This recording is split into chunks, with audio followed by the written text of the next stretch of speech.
Emmanuel Navon, simple incident ou crise diplomatique qui peut être sérieuse? Non, ce ne sera pas une crise diplomatique sérieuse. Je pense que d'un côté, il y a eu un tweet inutile, tout simplement, il faut le dire, de la part du Premier ministre. Et je dois dire que ce style que l'on connaît chez Donald Trump n'est pas digne d'un homme d'État. Et on voit même dans le vocabulaire de Benjamin Netanyahu, il reprend même le vocabulaire de Donald Trump. Fake news, great idea, great wall.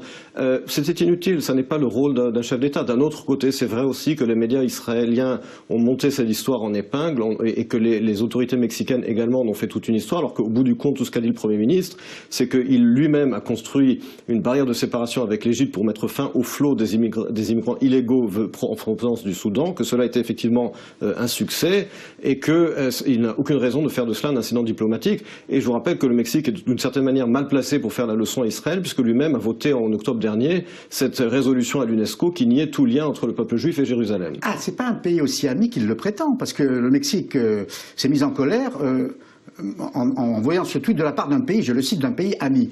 Vous savez, je dis toujours qu'en relation internationale, il n'y a pas d'amis, il n'y a pas d'ennemis, il n'y a que des intérêts communs. Alors le Mexique, on connaît sa façon de voter aux Nations Unies depuis des décennies, c'est toujours avec le groupe des pays en développement, donc il n'y a pas de changement là-dessus, mais encore une fois, si on se met d'accord qu'on a des intérêts économiques communs, comme on l'a avec le Mexique, mais que d'un autre côté, on se laisse voter, on laisse le Mexique voter comme il le veut à l'Assemblée Générale des Nations Unies, eh bien il y a une compréhension entre les deux pays, et par conséquent, monter un tweet en épingle, c'est tout simplement artificiel et inutile. À trop vouloir soutenir Donald Trump en ce moment, Benjamin Netanyahu ne prend-il pas un trop grand risque quand on voit les critiques pleuvoir contre et sur Donald Trump? Il prend un risque surtout vis-à-vis de la communauté juive américaine, qui est de plus en plus divisée vis-à-vis de Donald Trump. Vous connaissez très bien les États-Unis. Et je vous rappelle qu'aujourd'hui, de toutes les organisations juives américaines, à part la ZOA, Zionist Organization of America, qui est la plus à droite de l'échiquier politique américain, ont toutes condamné Donald Trump sur sa décision de mettre fin à l'immigration de certains pays du Proche-Orient.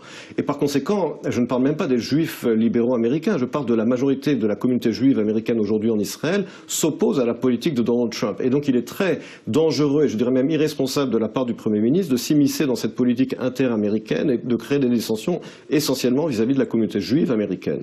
Merci Emmanuel Navon.